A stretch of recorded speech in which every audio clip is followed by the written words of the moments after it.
Okay, so today we got Hillel on the channel, and we're going to be doing a collaboration here talking about the Yankees offseason. So thank you for coming on, first off. Having me. Good to be here. Yeah. So first topic that I have is two free agents that three free agent starting pitchers that I think could really help the Yankees here and Mhm. any team. And that's Justin Verlander and Carlos Rodon. Both of them didn't get qualifying offers. And I think they're that perfect high risk, high reward pitcher that could just come in clutch for a team who signs them here. Yeah, definitely. Another guy like Clayton Kershaw, he can be Carlos Rodon, I think, especially, he can be one of those guys who he might be your main guy. For the Yankees, obviously, he wouldn't be their ace. He would be their guy. I think that they can get closest to Garrett Cole behind them. Who else is there left? Justin Verlander, just the deal was official with the Astros. So that was some big news. But I think Carlos Rodon can really go to the Yankees. Another guy, Clayton Kershaw, maybe the Texas Rangers even. Yeah. And like they're the perfect high risk, high reward guys. They both threw around 130 innings pitched. And I feel like Kershaw is the most slept on here. Yeah. He had a 3.55 ERA. A lot of people are talking about how his prime is behind him. Over the last 3 years, his FIP has decreased every single season. So when you look at the more advanced metrics, he's still the same pitcher. It's just that he's not going to put up a ERA below 2. He just might put up an ERA around 3. So Yeah. I feel like this free agent market, it's still stacked right now, and a lot of people are sleeping on these types of players. Yeah, definitely. For a guy like Clayton Kershaw, his market, he's starting to age a little more, but you haven't seen any sign of him slowing down. You do see some signs of him like injury prone, what happened this year, but I think that he's good for another 3, 4 years, maybe even two. I don't know, however you want to call it. Yeah, and you brought this up, how Justin Verlander just got his deal confirmed. I think he was coming off of Tommy John or a major injury like that. And he's much older. He's like 37, 38 years old. Got to around 25 million. And both of these teams didn't Rodon didn't Rodon didn't get a qualifying offer. Neither did Kershaw. Like you're gonna be paying them less than what Kershaw got, or less than what Verlander got. So I think they're the kind of sneaky underrated players right now. Yeah. Or what I think why the White Sox didn't give Rodon a qualifying offer. The White Sox are that smart team. I think that they're going to be the Rays, but they're going to spend more money. They're that smart team. They have the mind. They know that Rodon is going to be injury prone. They don't want any more of that dead arm business. They want to stick with guys who can throw power. They're going to go. They're going to pitch for the playoffs in that. They don't want guys who are going to start off the season strong, get injured, play a little, and then come in the playoffs and you stink. So what they really want, as I'm observing as a fan for the White Sox, I think they want a guy who's going to stay on the field, not even a chance, a slight chance that he can get injured. Yeah, that's smart. We see that, you know, big player. I mean, Ellsbury a couple years ago. It's that guy for the Yankees, paying him around $20 million a year. He could not play the field.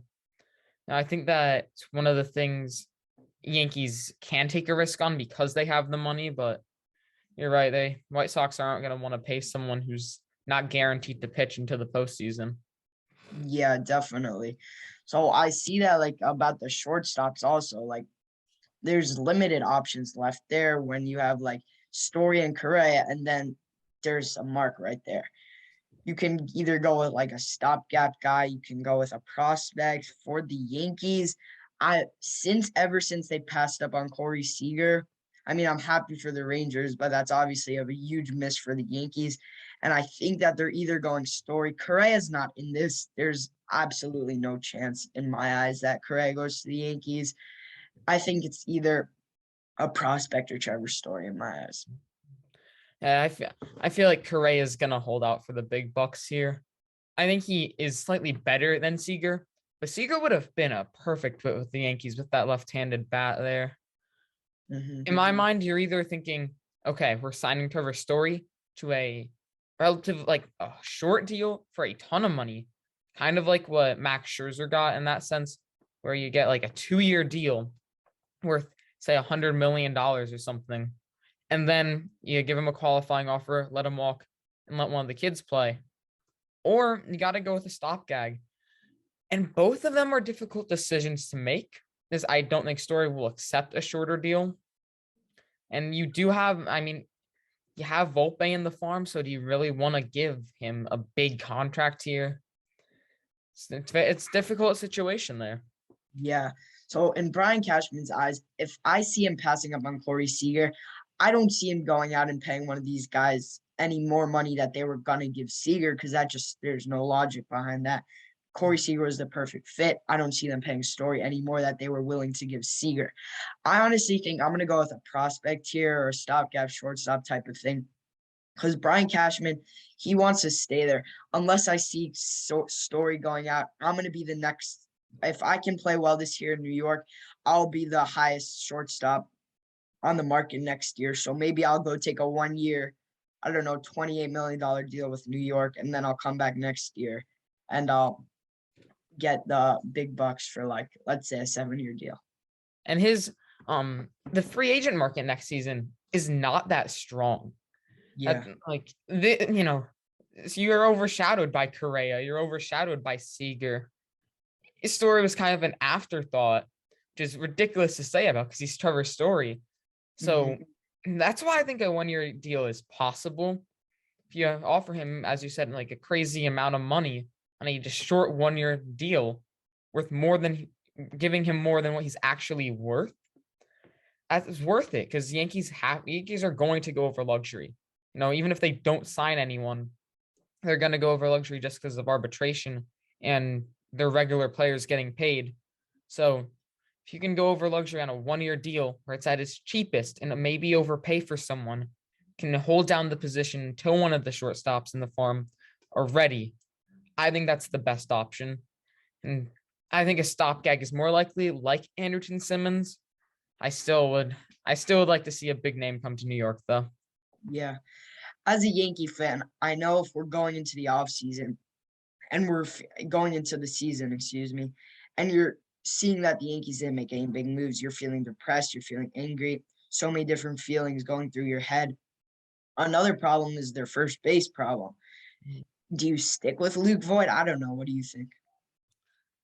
That's one of the more tricky ones.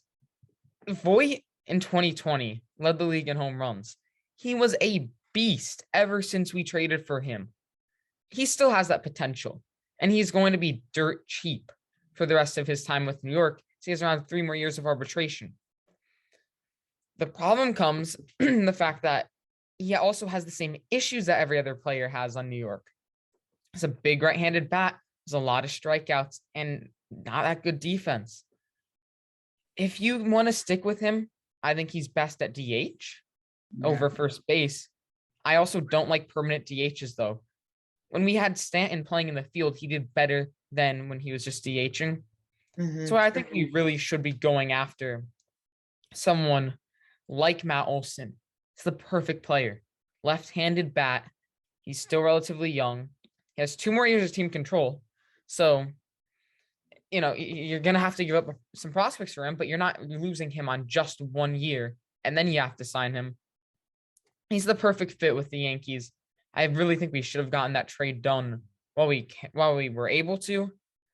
Still possible, but the time period is getting really short here. I remember there was one day where it looked like that deal was going to get done. Oh, yeah. And I was excited. I had my content ready. I had my thumbnail ready. I was about to click record. The clock's ticking. All right, not going to happen today. Next day, same thing. It just never happened. Yeah, I mean, I understand that Cashman isn't going to want to overpay for any player. I think that is one of his strengths, is not overpaying in the trade market. But getting Olson, while you might go, oh, Luke Voigt's had better seasons than him offensively, you have to factor in Olson's a left-handed bat. We need left-handed bats. The second that Gallo and Rizzo came to New York, Yankees got better. They weren't doing exceptionally well, but it's the fact that a pitcher couldn't just go out there and face a similar type batter every single time. I mean, it helped the whole team. So I think this is an example where you have to bite the bullet here. You have to say, look, Voit could come back. He could have a monster season, but Olsen will give us better defense and a left-handed bat here. Yeah. I think Voit doesn't want to come back to New York either. I think he felt disrespected. I'm not calling out Voit. He totally needs to be respected. What the Yankees did obviously was wrong. He couldn't stay on the field. I think they tried to get a trade done. They just couldn't do it. I think Voit has every reason to feel disrespected. Agreed. Now, have you looked at the free agent class of 2023 much? Yeah, it actually is an interesting mix of guys. They have some relievers on there. I did see Aroldis Chapman's on there. So I was actually thinking, the first thought that came to my mind when I saw that, I was like, wow, can the Yankees maybe pull an Aroldis Chapman move and trade him into the season or even before the season and then pick him up next free agency? Kind of what like they did with trading him to the Cubs, I believe. Yeah. Yeah. I mean, he doesn't have a full no trade clause, so I could see it possible. The issue is his contract. And all of the free agents that we have next season, we have Chapman, Britton, Luis Severino, Aaron Judge, Joey Gallo, Gary Sanchez, Chad Green, and Jamison Tyone. I mean, you can't bring all of them back. It's a sad reality there. I don't think you want to bring back Britton. You might not want to bring back Chapman because he's going to be worth a lot. There's a lot of question marks there. A lot of question marks. Sanchez, he's a relatively average catcher. No, fans don't like him, but he could be we might have to bring him back next season. It's going to be a lot of players, a lot of decisions to make. So I'm just going to if you're good with that, I'm just going to run through what I think who's going to come back. So for starters, I think Chapman, they're going to pull the trade thing, as I said before. I think Chapman probably is done with his time in New York after this year. I don't think if they can pick up another closer, I think easily he's done. For Zach Britton, this year really, really pains him. I think that it caused him a lot. So I don't think he's coming back. Severino, it really depends on how he pitches this year. Honestly, if he can stay on the field, as my opinion, Judge, he has to come back, which leads us into our next topic. But Aaron Judge is just the franchise face of the Yankees. I don't see him not staying with New York. Yeah, I mean, I think that the question becomes, do you pay Correa and then have Judge walk, or do you not pay Correa and keep Judge? That's easy. You keep Judge. Correa, fans don't like him. I don't like him. I mean, he had the cheating scandal, played with Houston. Everything about him doesn't match up. Judge, he's the perfect guy. Yeah. He's always been a role model on the team. He's been professional. When he's bad, he doesn't go out there and complain. He just continues to work hard, plays good defense. You got to sign him. You got to lock him up, and you got to make him the captain of New York. Yeah, so just let me finish out my list. Gallo, again, depends on how he plays. Sanchez, probably not coming back in my eyes. But what the Yankees have done these past 2 years, so unpredictable. Tyone also really depends on this year. I don't think he'll come back. And Chad Green, another guy, it will depend on how he pitches this year.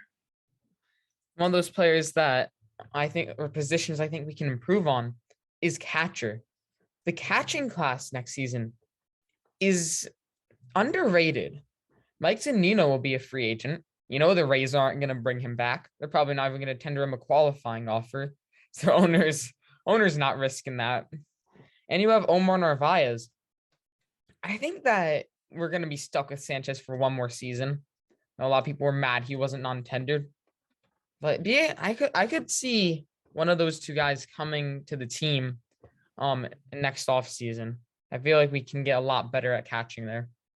Yeah, definitely 100% agree with you on that. I think anything else? Do we have anything else? No. So if you've enjoyed this part, go on to Hillel's channel and watch his video next.